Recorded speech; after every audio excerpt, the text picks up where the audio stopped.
Well, hey there. Hope you're having a great day so far. This is Jeanette, and we're going to be doing session 4 of 30 Days to Understanding the Bible. I hope you'll join me as we embark on several chapters. We actually have 40 total that we're going to be looking at with this book, 30 Days to Understanding the Bible by Max Anders. I added a pop filter, the recommendation of my friend Greg. And thank you, Greg, for that. And I hope that the sound is much better. So today we're going to be looking at the creation era. All right. Remember last week we talked about the 9 eras in the Old Testament. And today we're going to look in detail at the creation era. Now we have 4 topics that we break down that you can kind of summarize the creation era. One being creation, that man was made in the image of God. And we'll talk and go into more detail on that in a moment. 2, we have the fall. And that's when sin entered the world. 3 is the flood. And that was the flood that Noah we hear so much about with Noah and the ark, judgment for sin. And then 4, we have the Tower of Babel, which is the beginning of the nations. So let's go ahead and let's look at some of the detail of these 4 subtopics. All right, and starting off with creation, man made in God's image. All right, so in Genesis 1 and 2, it talks about the creation, and God created man on the 6th day, made him in his image. Now, there are a lot of thoughts as to what exactly that is specifically, but Max Anders, the author, offers this to us for an explanation. The image is not a physical likeness, but a personal and spiritual likeness. Man has intellect, emotion, and will. He has a moral sense of right and wrong. He's a creative being. These are some of the same characteristics of God that are shared by man. And in this sense, man is created in the image of God. Now, looking at, and this is just a fun fact when you talk about Adam and Eve, okay, and Adam and Eve were in the garden. Adam lived to be 930 years old. And you can find that fun fact in Genesis 5:5. That's a long time. I can't imagine living 930 years. He saw and heard a lot. All right, well, let's look at the fall, where sin enters the world.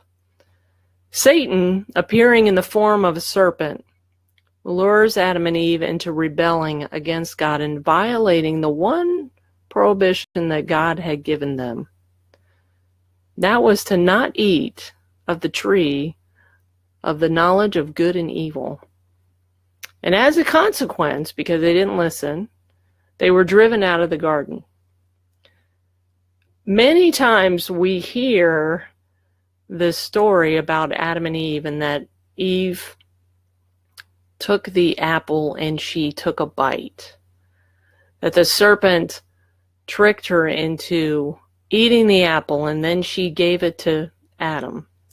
Now, the serpent did approach Eve first and had a discussion. That's true. But he didn't give her an apple. And the reason why I say that is because the Bible doesn't specifically say what fruit she ate.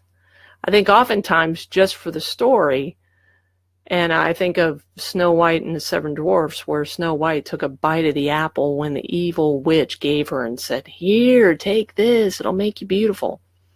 It doesn't actually say apple in the Bible. So just a heads up. a lot of times we hear things where we've added to the Bible story. And in this particular case, the apple is one of those things that gets added to the creation story quite often. But it doesn't actually say it was an apple. So we really don't know what fruit it was. When sin entered the world via this way, and God drove them out of the garden, all the pain, all the evil, all the suffering endured by mankind can be traced back to that one act, which is therefore appropriately called the fall of man. That's where we get women with birth pains. It's where man has to toil so hard and work the land. That's where that originated from, was from that act of disobedience, not trusting and not listening to what God said. Now next we have flood, or the judgment for sin. And this moves into the area of when the earth was populated with a lot of people.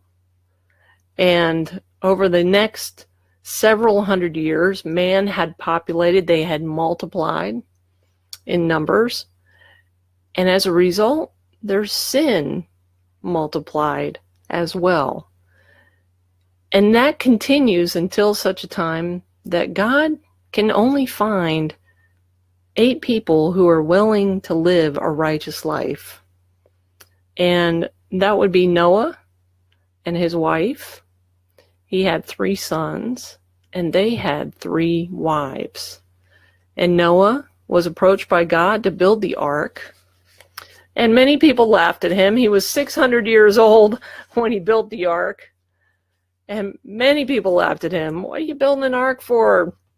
Out here, there's no rain. But he was faithful to do what God asked him to do, and to bring on the animals on the boat, and to bring his family, and to endure the ridicule. He still did it. This is another story where we always hear that Noah brought on 2 of every kind of animal, and he did male and female. But he also brought on other animals. I believe it was 7, unclean and clean. There's a distinction in the Bible about that specifically, and we usually don't hear about the additional animals that Noah was told to bring on the boat. But you can read about Noah's story in Genesis. I'll give you the chapter. 6 through 10 actually is where it goes. But the rain, God had flooded the land for 40 days and 40 nights, and I believe Noah stayed on the boat 150 days. That's a long time. I had gone to Kentucky last year and had the wonderful opportunity to spend time with my Michigan family, and we went and saw the ark, full scale, built to the dimensions and such that are in the Bible. And let me tell you, it is standing on dry land. We were out in the middle of a field, and here's this ark.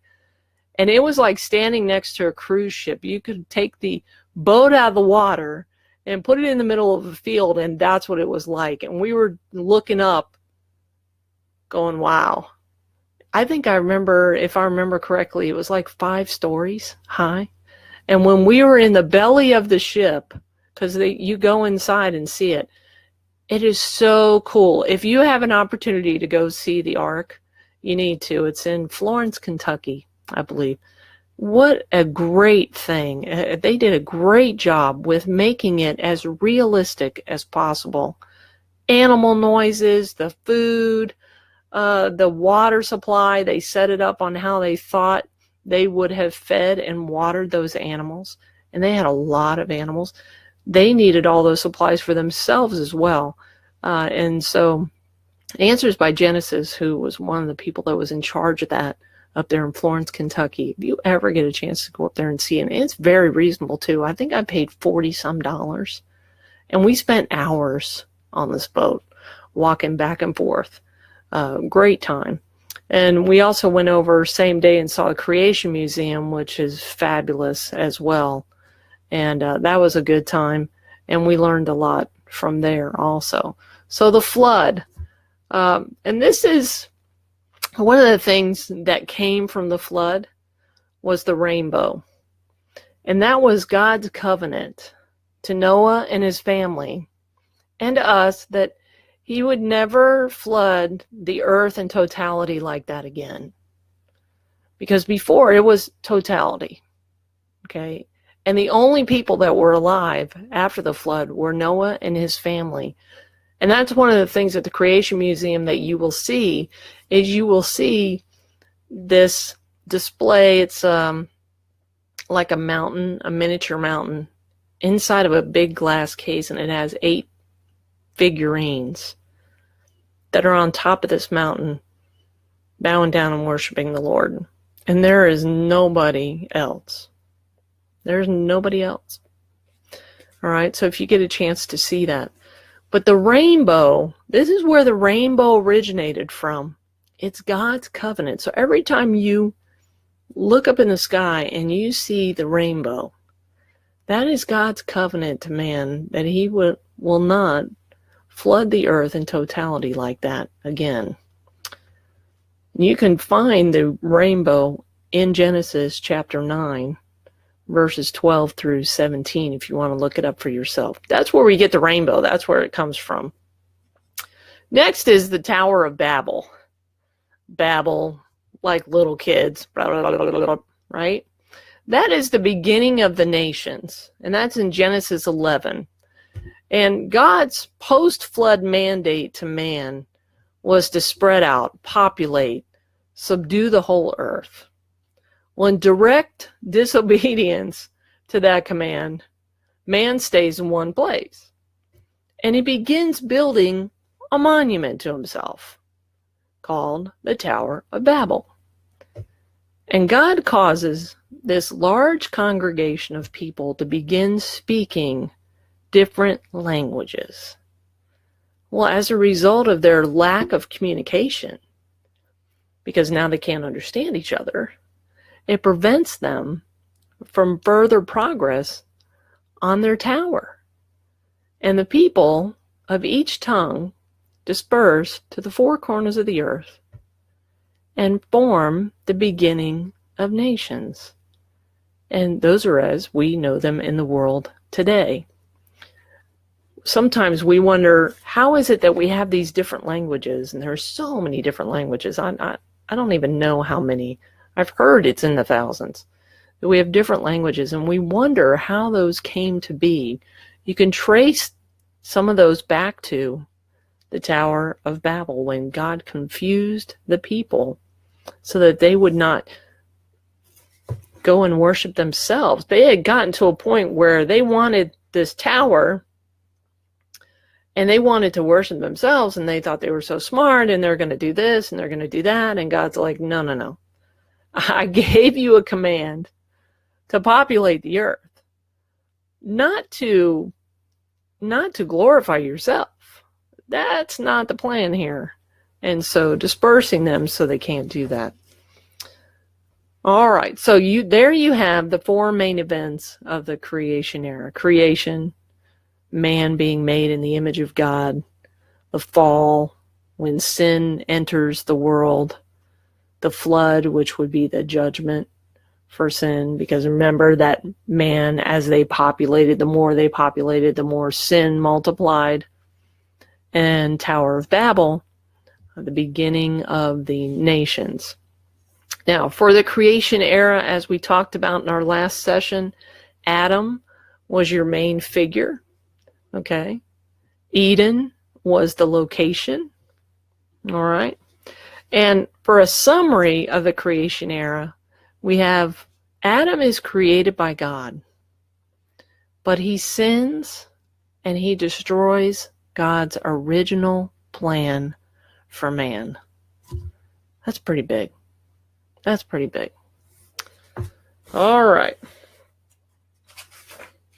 Well, that will finish up the creation era for today. I hope that it was useful information for you. So glad that you joined me. You know, learning about the Bible is so much fun. And if you haven't had a chance to purchase the book and you want to, There it is, 30 Days to Understanding the Bible by Max Anders. It's so easy to read and to gain a lot of information from. Things that, well, you might not have given any thought. Maybe you don't know where to find them. All those fun facts are all in Genesis, which is the first book in the Old Testament. Pick it up, check it out, particularly creation and the fall. When we fell, man, it was a bad deal. But it certainly explains God's redemptive plan, which we will eventually get to through one man, Jesus Christ. Have a great day, everybody, and thank you for joining me.